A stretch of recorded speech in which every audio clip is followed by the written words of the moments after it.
로마서 11장. 그러므로 내가 묻겠습니다. 하나님께서 자기 백성을 버리셨습니까? 절대로 그렇지 않습니다. 나 자신도 이스라엘 사람이요 아브라함의 후손이며 베냐민 지파 출신입니다. 하나님께서는 전에 택하신 자기 백성을 버리지 않으셨습니다. 여러분도 성경이 엘리야에 관해 한 말을 잘 알고 계실 것입니다.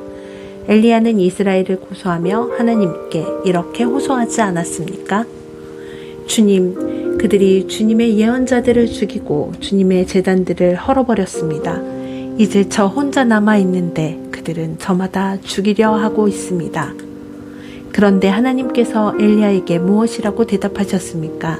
하나님께서는 내가 바알에게 무릎 꿇지 않은 사람 7,000명을 나를 위해 남겨두었다고 말씀하셨습니다. 지금도 마찬가지입니다. 지금도 하나님의 은혜로 택함을 받은 남은 자들이 있습니다.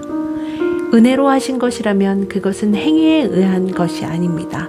행위에 의한 것이라면 은혜는 더 이상 은혜가 되지 못할 것입니다. 그러면 무엇입니까? 이스라엘이 간절히 바라던 것을 이스라엘은 얻지 못하고 택함을 받은 자들이 얻었습니다. 반면 나머지 사람들은 마음이 완악해졌습니다. 성경에도 이렇게 기록되어 있습니다. 하나님께서 그들에게 혼미한 영을 주셔서 오늘날까지 눈에 있어도 보지 못하고 귀가 있어도 듣지 못한다. 다윗은 이렇게 말했습니다. 그들의 잔치상이 그들에게 덫과 올무가 되게 하시고 그들이 걸려 넘어져 멸망받게 하소서. 그들의 눈은 흐려 보지 못하게 하시고 그들의 등은 영원토록 굽어있게 하소서. 그러므로 내가 다시 묻습니다. 이스라엘에 걸려 넘어져 완전히 망하고 말았습니까? 결코 그렇지 않습니다. 오히려 그들의 죄 때문에 구원이 이방인들에게 이르게 되었고 이스라엘은 이방인들을 보고 시기하게 되었습니다. 이스라엘의 범죄가 세상에 풍성한 복을 가져다 주었고 이스라엘의 실패가 이방인들에게 풍성한 복을 가져다 주었다면 이스라엘 전체가 하나님 앞에 돌아올 때 그 풍성함은 얼마나 더하겠습니까? 이제 이방인 여러분들에게 말하겠습니다. 나는 이방인의 사도로서 내가 맡은 직분에 대해 영광스럽게 생각하고 있습니다. 다만 바라는 것은 내 동족에게 시기심을 일으켜 그들 중에 몇 명만이라도 더 구원하고 싶은 것입니다. 내 동족 이스라엘이 하나님께 버림을 받게 되어 세상이 하나님과 화목하게 되었다면 이스라엘이 하나님께 받아들여지는 것은 죽은 자들 가운데서 다시 살아나는 것이 아니면 무엇이겠습니까? 처음 떼내어드린 반죽의 일부분이 거룩하면 반죽 전체가 거룩하고 나무 뿌리가 거룩하면 가지도 거룩한 법입니다. 참 올리브 나무의 가지 중에서 얼마를 잘라낸 뒤 야생 올리브 나무가지인 여러분의 원 가지에 접붙이면 접붙여진 가지는 참 올리브 나무로부터 올리오라는 양분을 받게 됩니다. 그러니 여러분은 잘려나간 가지를 향해 자랑하지 마십시오. 자랑하더라도 명심할 것이 있습니다.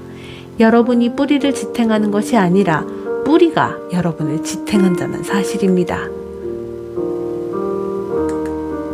여러분은 이렇게 말할 수도 있을 것입니다. 나를 접붙이기 위해 가지들이 잘려나갔다 라고 말입니다. 이것은 100번 지당한 말입니다. 그 가지들은 믿지 않았기 때문에 잘려나갔고 반대로 여러분은 믿었기 때문에 나무에 붙어 있습니다. 그러니 자만하지 말고 오히려 두려워하십시오. 하나님께서 원래 나무에 붙어있던 가지들도 아끼지 않으셨다면 여러분도 아끼지 않으실 것입니다. 그러므로 하나님의 인자하심과 엄격하심을 깊이 생각하십시오.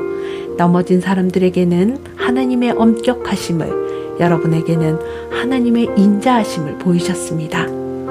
여러분이 계속해서 하나님의 인자하심에 머물러 있으면 하나님께서도 인자함을 베푸실 것입니다. 만일 하나님의 인자하심에 계속 머물러 있지 않으면 여러분도 잘리게 될 것입니다. 그리고 잘려나간 가지가 다시 믿게 되면 그들도 다시 접붙임을 받게 될 것입니다. 왜냐하면 하나님께서는 그들을 다시 접붙이실 능력이 있기 때문입니다. 여러분은 본래 붙어있던 야생 올리브 나무에서 잘려 여러분이 속한 종자와는 다른 좋은 올리브 나무에 접붙여진 가지입니다. 그렇다면 원래 좋은 올리브 가지였던 유대인들의 원래 그들이 붙어있던 좋은 올리브 나무에 접붙여지는 것은 얼마나 쉬운 일이겠습니까?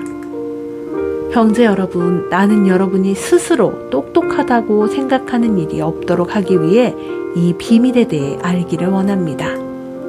비밀의 내용은 이렇습니다. 이방인의 충만한 수가 하나님께 돌아오기까지 이스라엘 중에 얼마는 완악한 채로 있게 된다는 사실입니다. 그리하여 온 이스라엘이 구원을 얻을 것입니다.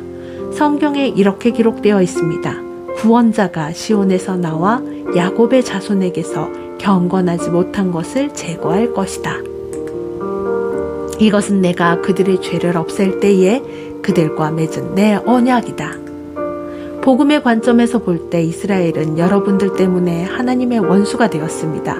그러나 선택의 관점에서 볼 때 그들은 조상들 때문에 하나님의 사랑을 입은 사람들입니다. 하나님께서는 선물을 주시고 부르신 후에 무르는 법이 없습니다. 전에 하나님께 불순종하던 여러분이 이제 이스라엘이 불순종한 것 때문에 자비를 얻게 되었듯이 현재 이스라엘이 불순종하는 것은 여러분에게 내린 하나님의 자비하심을 그들도 받기 위해서입니다. 하나님께서는 모든 사람들에게 자비를 베푸시기 위해 모든 사람을 불순종하는 데에 가두어 두셨습니다. 오, 하나님의 지혜와 지식의 부유함은 참으로 깊습니다. 하나님의 판단은 헤아릴 수 없으며 그분의 길은 아무도 찾을 수가 없습니다. 누가 주님의 마음을 알았으며 누가 그분의 의논 상대가 되었습니까?